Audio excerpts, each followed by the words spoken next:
ஜாதகத்துக்கும் அண்ணாமலையார் கோயிலுக்கும் சில தொடர்புகளை எடுத்து சொல்றேன்.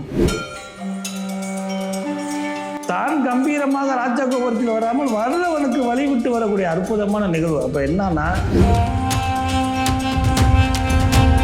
தாழ்வு மனப்பான்மை ஏற்பட்டவனை தடுத்து நிறுத்தவன் அதனால் கம்பத்து அடியான்னு பேர். என்ன சாத்தம்னா, சமீப காலமாக ஆன்லைன்ல காசை விட்டு நீங்க மாச்சிட்டு போயிருங்க, குடும்பம் நடு தெருவில் நிற்கிது கிடந்து. இந்த மாதிரி மாட்டிக்கிட்டவங்க, மாட்டிக்கிட்டு இருக்கிறவங்க, மாட்டிட்டு சொல்ல முடியாது இருக்கிறவங்களாம் ராஜகோபுரத்து வழியாக போய் முதல் அந்த கம்பத்து இலையினார வேண்டுங்க. மனை விட்டு மாடு விட்டு மறுநகரம் ஓடாத ஒரு சாக்கு இருக்குன்னு அண்ணாமலையார் கோயிலுக்கு முன்னாடி படு. எந்த கிரகம் என்ன செய்யுதுன்னு பார்ப்போம். ஜாதகத்தில் தசாபுத்திகள் சரியில்லை, அந்தாரம் சரியில்லை, என் ஜாதகமே சரியில்லை, பிறவீட்டை சரியாக குறிக்கல, என் ரேகை பலன் சரியில்லை, சாமுத்திரியா ரச்சனை சரியில்லை, பூச்சி மருந்து வாங்கி தூக்குல தூக்கிட்டே சார் சாகலைன்னு சொல்லுற அத்தனை பேரும் பாதாள லிங்கத்தை வணங்குங்க.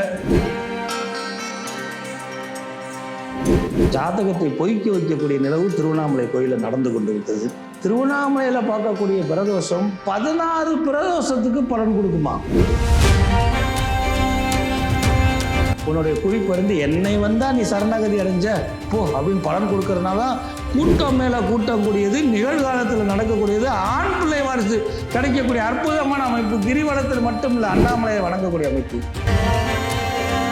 பிரம்மாவே அடிமுடி காண முடியாது அண்ணாமலையார் கோயிலுக்கு சொல்லுங்க.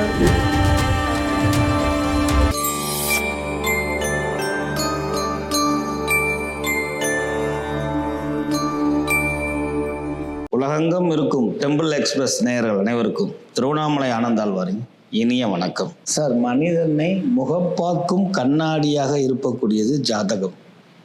ஜாதகம்ங்கிறதே ஒன்று கிடையாது. என்ன ஒரு குண்டை தூக்கி போடுறாரு. ஜா அப்படிங்கிறது வடமொழி சொல்லு. சா பிளஸ் அகம் சாதகம். எப்பேரிப்பட்ட இடர்பாடுகளையும் நீக்கக்கூடியதுக்கு பயிற்சியும் முயற்சியும் தேவை. இது மட்டும் பத்தாது, அந்த தெய்வ கடாட்சம் வேணுங்கிறதுனால தான் பஞ்சாங்கத்தில் கூட ஹயக்கிரவர் படம் போட்டிருப்பாங்க. நம்ம ஜாதகத்தில் கூட மஞ்சள் தடவி ஊ போட்டு நீ உருப்பிடுருவ, பெற்றவங்க பேச்சை கேட்காம உருப்பிடாமல் போயிடுவா, அந்த ஊக்கு இவ்வளோ விளக்கம் இருக்குது. இதெல்லாம் தெரிஞ்சுக்கணும் கடந்தது. இப்போ ஏற்பட்ட விஷயங்களில் 12 ராசிகள் 27 நட்சத்திரங்கள். சார், அதெல்லாம் இருக்கு, விஷயத்துக்கு வாங்க. ஜாதகத்துக்கும் அண்ணாமலையார் கோயிலுக்கும் சில தொடர்புகளை எடுத்து சொல்கிறேன். அதனால தான் கோயில் இல்லாத ஊரில் குடியிருக்க வேண்டாம், தேர் இழுத்தவன் எல்லாம் தெருவா போவதில்லை இல்லையா, கோயிலில் ஆடி வீதியை சுற்று உன் கஷ்டம்லாம் நீங்கி போயிடும், கோயிலில் கொஞ்ச நேரம் உட்காந்துரு உன் தோஷம்லாம் நீங்கிடும், இப்படிலாம் முன்னோர் சொல்லி வச்சதுக்கு என்ன காரணம்? இது ஒவ்வொரு கோயிலுக்குமே பொருந்தும் என்றாலும் என் அப்பன் என்னை வாழ வைக்கக்கூடியவன் என் தலைவனுடைய அண்ணாமலையாருக்கு இது பொருந்தும். அவனுடைய கருணையும் இதில் இருக்குது. இப்போது அண்ணாமலையார் கோயிலிருந்து ராஜகோபுரத்தை வணங்கி விட்டு உள்ளே செல்கிறோம். ராஜகோபுரத்து வழியாக உள்ளே போகிறோம் இல்லையா. போகும் பொழுது கோபுரத்துக்கு உள்ள நுழையும் பொழுதே ஒரு இளவேணி தென்றல் மாதிரி ஒரு காற்று வீசும். மிகை அல்ல. இந்த நிகழ்வை பார்க்குறவங்க எல்லாரும் போனவங்களுக்கு தெரியும், இனி போகிறப்ப பாருங்க, புயல் அல்ல, அந்த இளம் காற்று அந்த கோபுரத்துக்கு உள்ள நுழையும் பொழுதே உங்கள் மனதை இலகுவாக ஆக்கும். அதனால் அதற்கு ராஜகோபுரம் பேரு. நான் மனுஷன், நீங்க மனுஷன், போயிட்டோம். என் அண்ணாமலை எப்படிப்பட்டோம்னா அடியாருக்கும் அடியேன்னு அர்த்தம். திருவிழா காலத்தில் இருந்தாலும் எப்போனாலும் ராஜகோபுரத்து வழியாக வரமாட்டானா, அடியாரெலாம் வராங்க அப்படின்னு சொல்லி பக்கத்தில் திட்டு வாசல் வழியாக தான் வெளியில் வருவானா கடந்து. இன்னைக்கும் இந்த நிகழ்வு உண்டு. இதுக்கு ஸ்லோகத்திலையும் மந்திரத்திலையும் கோயில்லையும் 1000 விளக்கங்கள் இருக்கலாம். இந்த கலியுகத்தில் 2025 எப்பவும் என் அண்ணாமலை உங்களுக்கு அடியார்களுக்கு முக்கியத்துவம் கொடுத்து தான் கம்பீரமாக ராஜகோபுரத்தில் வராமல் வர்றவனுக்கு வழிவிட்டு வரக்கூடிய அற்புதமான நிகழ்வு. அப்போ என்னன்னா, ஜாதகத்தில் நீ வாழ விடு அப்படிங்கிற தத்துவத்தை உணர்த்தக்கூடியது. இறைவனாக இருந்தாலும் பொருந்தும். அடுத்ததாக உள்ள போகிறோம். எல்லா கோயிலுக்கும் போனால் விநாயகர் இருக்கணும். இங்கே கம்பத்து இளையனான்னு சொல்லக்கூடிய முருகன் இருக்கிறார். இந்த முருகனை வணங்குறோம். முருகா முதல்வா முத்தமிழ்வா, தமிழுக்கு அதிபதி அவன். நீ தமிழை மட்டும் பதின்னு மொழிவாதம் பேசல, படிப்பு இருந்தால்தான் வாழ்க்கையில் ஜெயிக்க முடியும் அப்படிங்கிற உணர்த்தியவன் முருகப்பெருமான். அது மட்டுமா, தாழ்வு மனப்பான்மை ஏற்பட்டவனை தடுத்து நிறுத்தவன் அதனால் கம்பத்து அடியான்னு பேர். என்ன சாத்தம்னா, அருணகிரிநாதர் தன்னுடைய வாழ்க்கை வரலாறை முடித்துக் கொள்வதற்காக கோபுரத்திலிருந்து குளிக்கும் பொழுது கிளி ரூபமாக போய் அவனை காப்பாற்றினான். அப்போ ஜாதகத்தில் ராகு தசை சரியில்லை சார், எனக்கு லவ் ஃபெயிலியர் ஆயிடுச்சு சார், குறிப்பாக நான் சொல்கிறேன் நேர்கள் எல்லாரும் தெரிஞ்சுக்குங்க, சமீப காலமாக ஆன்லைனில் காசை விட்டு நீங்கள் மாற்றிட்டு போயிருங்க. குடும்பம் நடுத்தெருவில் நிற்கிது கிடந்து.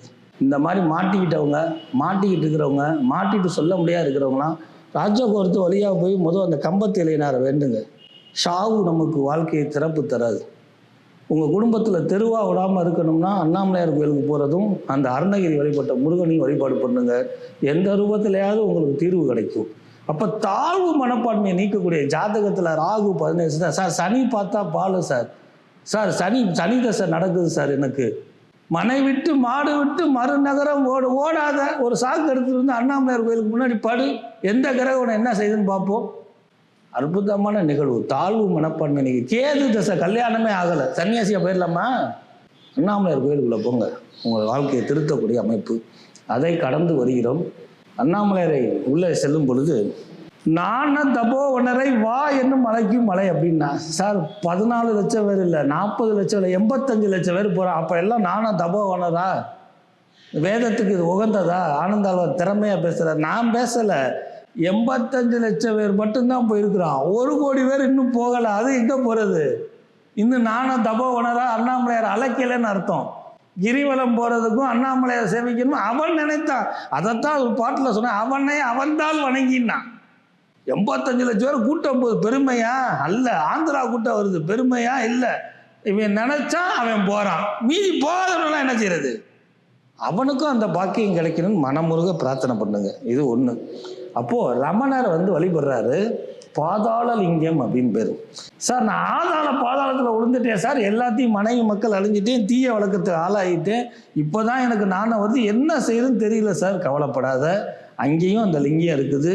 நான் தான் அவன், என்னை வணங்கி விட்டு என் மூலஸ்தானத்துக்கு வா, உன்னை காப்பாற்றுறேன்னு சொல்லக்கூடிய அரிய பெரிய ஆலயம். ஜாதகத்தில் ஓடி போகிறவனை மட்டும் இல்லை, ஒடுங்கி போகிறவனை மட்டும் இல்லை, ஜாதகத்தில் தசாபுத்திகள் சரியில்லை, அந்தாரம் சரியில்லை, என் ஜாதகமே சரியில்லை, பிறவீட்டை என் சரியாக குறிக்கல, என் ரேகை பலன் சரியில்லை, சாமுத்திரியா ரச்சனை சரியில்லை, பூச்சி மருந்து வாங்கி தூக்கில் தொங்கிட்டே சார், சாகலைன்னு சொல்கிற அத்தனை பேரும் பாதாள லிங்கத்தை வணங்குங்க. படுகுழியில் போக மாட்டீங்க, பரலோகம் போக மாட்டீங்க, இந்த உலகமே போற்றும் அளவுக்கு வாழுவீங்க. அண்ணாமலையார் மேலே சத்தியம். ஜாதகத்தை பொய்க்க வைக்கக்கூடிய நிலவு திருவண்ணாமலை கோயிலில் நடந்து கொண்டு இருக்கிறது. அதை கடந்து நந்தி எம்பெருமானை பார்க்குறீங்க சார். எல்லா ஆலயத்திலையும் நந்தி எம்பெருமானுக்கு பிரதோஷம் முக்கியம், எந்த குறையும் இல்லாமல் நடக்குது. கூடுதல் சிறப்பாக என்ன விசேஷம் தெரியுமா? என் அப்பன் தலைவன் சொல்லுவதற்கு தயாராக இந்த காலை மடக்கி எந்திரிச்சு ஓடக்கூடிய அமைப்பில் இருக்குது. அதனால தான் ஒரு நிகழ்வுல சொன்னேன், திருவண்ணாமலையில் பார்க்கக்கூடிய பிரதோஷம் 16 பிரதோஷத்துக்கு பலன் கொடுக்குமா. எல்லா ஆலயத்திலையும் பிரதோஷம் பார்க்கலாம், ஒரு முறை திருவண்ணாமலையில் ஆலயத்தில் நடக்கக்கூடிய பிரதோஷத்தை பார்த்தா 14 தடவை பார்த்த புண்ணியம் கிடைக்குமா.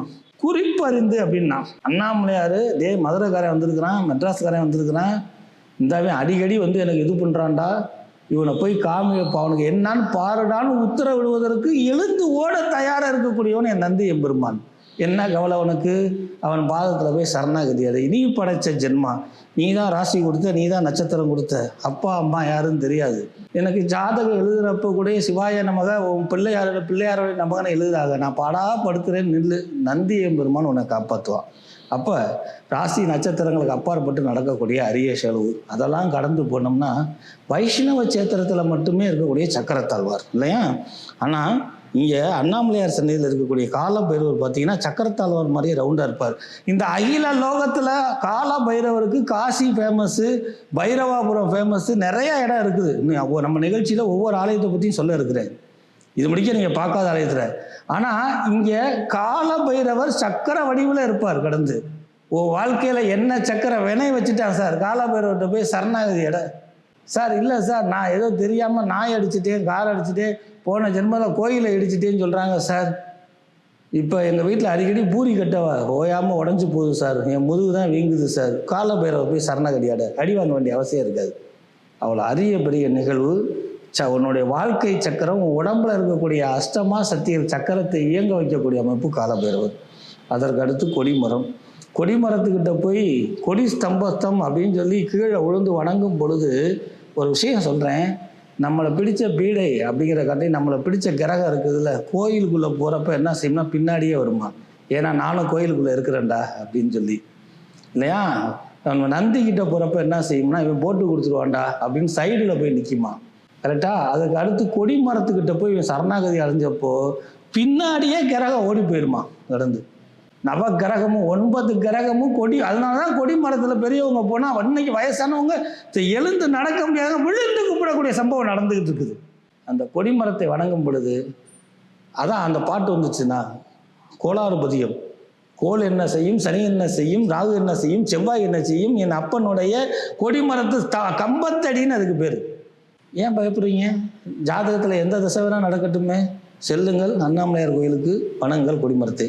அதுக்கப்புறம் கருவறைக்கு போருங்கள். நானே என்ன மறந்துடுவேன், ஏன்னா அவன் தான் நம்மளை ஆட்கொள்றான். உயிரோடு இருக்கும் பொழுது போதை தேவையில்லை, வஸ்து தேவையில்லை, வாசகம் தேவையில்லை, திருவாசகம் பாட வேண்டியதில்லை, தேவாரம் பாட வேண்டியதில்லை. தன்னை மறக்கக்கூடிய சம்பவம் நடக்கணும்னா தாயினுடைய கருவறை நான் பார்த்ததில்லை, குழந்தை குழந்தை குழந்தை. ஆனால் என் தகப்பனுடைய சன்னிதானத்தில் என்னையே மறந்தேன்னு சொன்னான். அண்ணாமலையார் முன்னாடி போய் ஆடி கார் வாங்கணும், எனக்கு இன்னொரு முன்னாடி வேணும், நான் பணம் பொருள் சேர்க்கணும், பேங்கில் லோன் கிடைக்கணும், எதிர்த்த வீட்டுக்காரனை பழி வாங்கணும், 1000 எண்ணத்தோட போவான். அங்கே அண்ணாமலையாரை பார்த்தோன்னே கம்முன்னு ஆயிடுவான். ஆனால் அவன் எப்படி பத்துவேன் தெரியுமா? உன்னுடைய குறிப்பு இருந்து என்னை வந்தால் நீ சரணாகதி அடைஞ்ச போ அப்படின்னு பலன் கொடுக்கறதுனால தான் கூட்டம் மேலே கூட்டம் கூடியது, நிகழ்காலத்தில் நடக்கக்கூடியது, ஆண் பிள்ளை வாரிசு கிடைக்கக்கூடிய அற்புதமான அமைப்பு. கிரிவலத்தில் மட்டும் இல்லை, அண்ணாமலையை வணங்கக்கூடிய அமைப்பு. இறுதியாக ஒன்று சொல்லி நிறைவு செய்கிறேன். அண்ணாமலையாரை சேவித்துட்டு சைடில் வரும் பொழுது உற்சவர்னு நம்ம சொல்லுவோம். ஆனால் திருவண்ணாமலையில் என்ன தெரியுமா சொல்லுவாங்க? பெரிய நாயகர்னு பேர். மூலவர்ல இருந்து புறப்பட்டு வரக்கூடிய அண்ணாமலை உற்சவராக இல்லாமல் அவரே பெரிய நாயகராக சுற்றி வராராம் கடந்து. அப்போ என் தலைவன் சொல்கிறப்ப பெரிய நாயகரே நீ தாப்பா, மாமன்னன், ராஜாதி ராஜ, ராஜ மார்த்தாண்ட, ராஜ குலோத்துங்க, ராஜ கம்பீர, எதுக்கியா நீ இவ்வளோ கஷ்டப்படுற? அப்பா பெரிய நாயகரேன்னு கும்பிடு, வந்துட்டாண்டா நம்மளை தொல்லை பண்ண, இவனுக்கு சீக்கிரம் பலனை கொடுத்து அனுப்புடா அப்படின்னு அனுப்பிச்சிடுவாராம். டிக்கெட் வாங்க வேண்டியதில்லை, வரிசையில் நிற்க வேண்டியதில்லை. நீ போகிறப்ப உன்னை எதிர்பார்த்து இருக்கக்கூடிய பெரிய நாயகர் அங்கேருந்து தான் அண்ணாமலையார் கிளம்புறாரு. ஆக உங்கள் ஜாதகம் பொய்க்க வேண்டும், வாழ்க்கை சிறப்பு பெற வேண்டும். கால சர்ப்ப தோஷம், களத்திர தோஷம், செவ்வாய் தோஷம், நாக தோஷம், பித்ரு சாபம், கடும் பித்ரு சாபம், ஊரை கொள்ளையடிச்சுவேன், எண்ணற்ற விஷயங்கள் இருக்கட்டும். உங்கள் ஜாதகம் பொய்க்க வேண்டுமா?